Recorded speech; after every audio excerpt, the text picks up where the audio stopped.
Hi guys, and welcome back to my channel where we talk about the Christian faith, health, money and lifestyle. So today I want to do something a bit different. I just want to share my story I just want to do it on like a story time kind of version of how we went about saving money, buy a house. We bought our house when we were 25 and I just want to just share it. But see, like if you want to learn about shared ownership and how it all works and buying a property within the UK, then just keep watching. I'm doing it in a story telling style because you can find the facts on the internet. That's not an issue. But when someone's telling you their real life experience, that's a bit different because everyone goes through different ways of achieving what they want to achieve. So first things first, I just need to tell you a bit about me. So I'm Vanessa, I'm a Christian. My husband and I, we got married when we were quite young. We got engaged when we were 21, 22 and got married when we were 23, 24. And so we got married quite young and we didn't have anything really. We didn't have that much money. We just had enough to rent a place. Okay, so in 2013 we rented out our place. We were renting our place, but we're both no children. We're quite active in our lives. We're very heavily involved in church. We literally go to work full time, both of us working full time. Afterwards we'll go to church, and literally where we was living just became a place we rested our heads, and we may have people come around maybe once every 2 weeks or so. But it became very evident that we literally come to this place to sleep. And I'm saying literally a lot. I didn't realize I say literally a lot, so bear with me guys. Gosh. But yeah, everybody has a filler in it. But anyway, we rented, we paid our rent. Literally our whole salary was going onto that, so we didn't even see anything from that. But after about a year and a half, that's when we realized, like, if we continue this way of renting a place, we will never be able to buy. And so then we had the opportunity to go and live with my husband's mum for a bit. The plan was to stay there for a month or two until we figure out what we're doing. But while we were there, I started doing my research on, I don't want to go back to renting someone else's property. And that's the thing about wanting to save and buy a house. You have to be intentional with what you have in mind and what you want to do. If you haven't got in mind what you want to do check out my video where I talk about what you need to do to fix up if you want to buy a house. Check out that video. But I set in my mind, I started researching, how do I go about buying a property? And this is where the shared ownership scheme came into it. So how we saved was we rented a room, we did pay a month amount of money every month, a fraction of what we would have been paying if we were renting a place out. So anything else, all the money that we would have been paying out, we made a decision, we're going to save that and we're going to keep our expenses as low as possible so we can build enough deposit. We didn't have help from our parents as such, so we had to work hard to make that money and really cut down on our spending. We literally spent money on travel to work, lunch, we budgeted our lunch, and we paid for the room that we were renting, and that was it. Obviously we paid our tithe and offerings and things like that, but literally that was it. That was our expenses. If you want to go and eat Chinese, you better take it out from your lunch money. If you want to do something luxury, you better take it out of that lunch money. And beyond that, we're saving. So that's what we did for about 11 months. But in that time, I just want to take you through what I practically and physically did in order for us to buy our house. So I started researching on the internet what our options were. Obviously, you got Help to Buy. I don't know if they still exist. You got shared ownership, and shared ownership seemed more realistic to us because in 11 months, we can't save that much. But what we did save, I started looking into shared ownership. So shared ownership, I'll link below a bit more information if you want to look into it. It's just about affordable housing and helping first time buyers get onto the property ladder. So how it works is you buy a percentage of a house and then you rent the other part. So what we did was we bought a place and we bought 50% of the house. So we got 50% of the property on mortgage, and then the other 50% we were renting. So I'll give you figures as it was. So the property was £250,000 and we bought 125,000 of the property. So we only needed to raise the deposit for the 125,000. So that was 10%, which meant we only needed 12,500 in order to buy the 50% of the property. And then obviously when it comes to buying, you don't just need the 12,500, you also need money for your stamp duty, need money for your solicitor's fees, your moving fees, and all additional. So we needed about maybe £16,000 altogether. So that's what we did. So first things first, once I started, there's a website called sharetobuy.com. I'll link it below as well. I went on that website, I registered, and I started just looking at properties that were available, and I came across the property that we bought, and then I showed an interest. So what I did was I filled in the document, the application form. I called the housing association, and what they do is they have criterias. So they will look at your maybe income, they'll look at your affordability, and they'll look at your expenses, your budgeting, what you spend your money on. They'll look at literally everything, and then they'll decide if you're going to be selected to buy the property. So I prayed, I'm like, God, I need to buy this house. I need to buy this house because it's close to church, it's close to work, we can get by, it's a decent area, and I like the house. The house looks nice. So we came to view the property, and I was just like, I must get this house. So obviously the person who's selling the house tend to sometimes, I don't really know if they have an influence on who they want to buy the house, but I made it my duty to sweet talk this woman. I was just like, sister, you're amazing. Your house is lovely. Everything's amazing.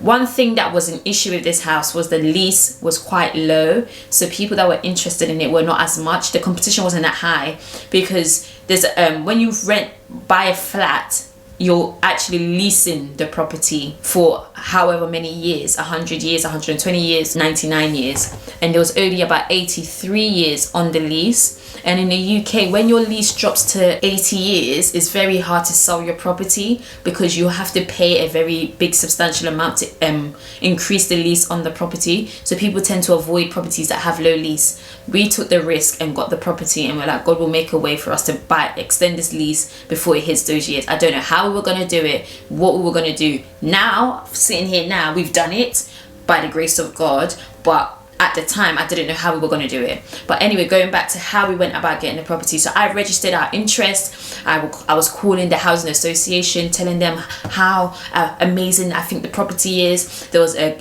specific guy that I was speaking to all the time, just being nice to him. I was just like, hi, how are you, how's your week, so that I can be at the top of the list, do you know what I mean? So, do you know what I mean? So I kept on badgering them in a way, and when they agreed, yeah, you've been shortlisted, that's when you have to now go find a mortgage company that will be willing to give you a mortgage.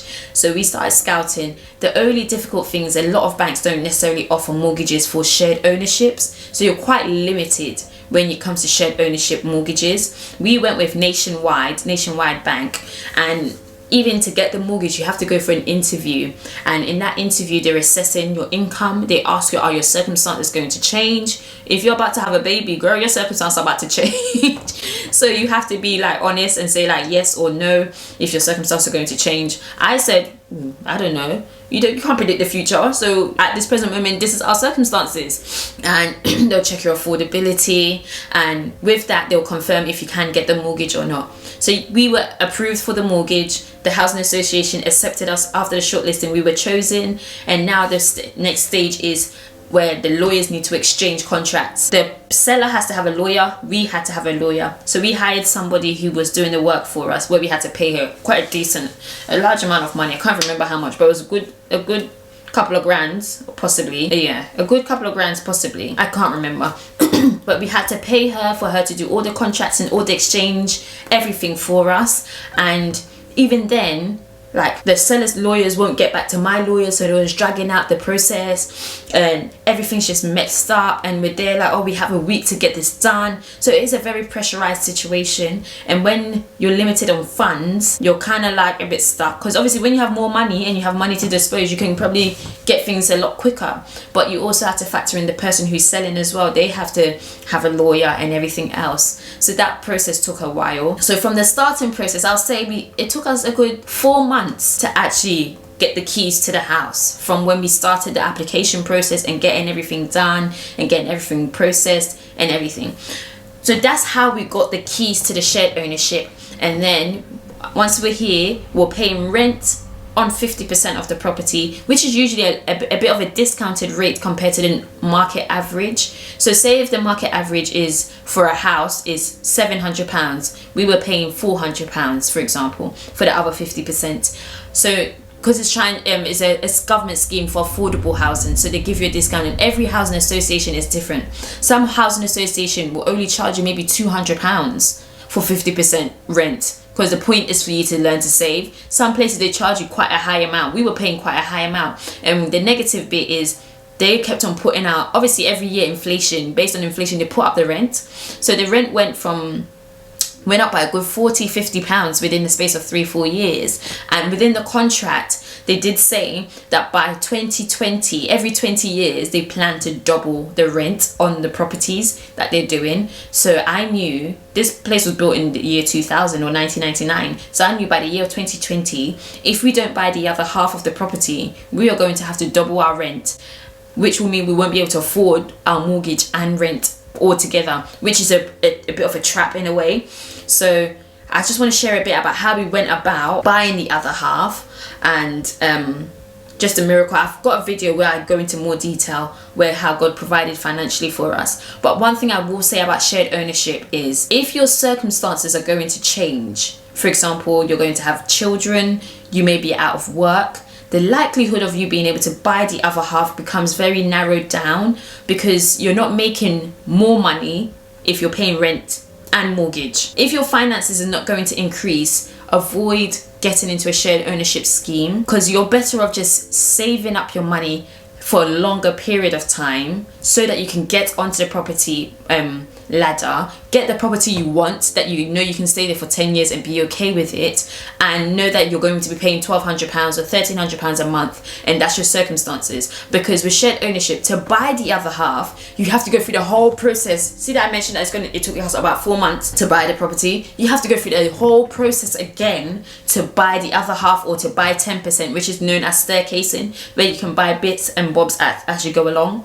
You have to get solicitor, you have to pay for stamp duty if needed, you have to, so all of those fees all add up as well. You're not just buying the other half. So in your mind you may think, oh, I'll just buy the other £125,000 of their property, but reality is I had to get the place valuated. So I had 2 valuations that needed to be done, which cost us nearly £1,000. You have to get a general evaluator, and the housing association have to bring their own evaluator, and you have to pay them to bring their own evaluator and pay their admin fees. So it's a bit of a scheme that's to try to trap you in. Even though it's affordable housing, they want to keep you on that list of you're paying a mortgage and paying rent. Another thing was we had to get our lawyers, we had to pay for solicitors.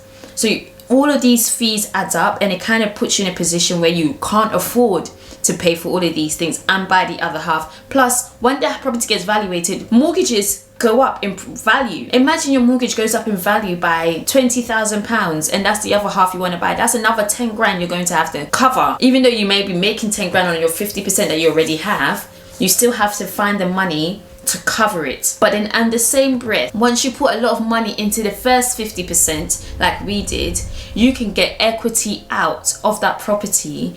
And so it's like a saving pot in a way to invest in the other half of the property. So say you spent 6 years paying mortgage, and you've built up a good like £40,000 in that mortgage, you'll be able to take that money out and use that to buy the overall property. So it is a saving pot at the same time.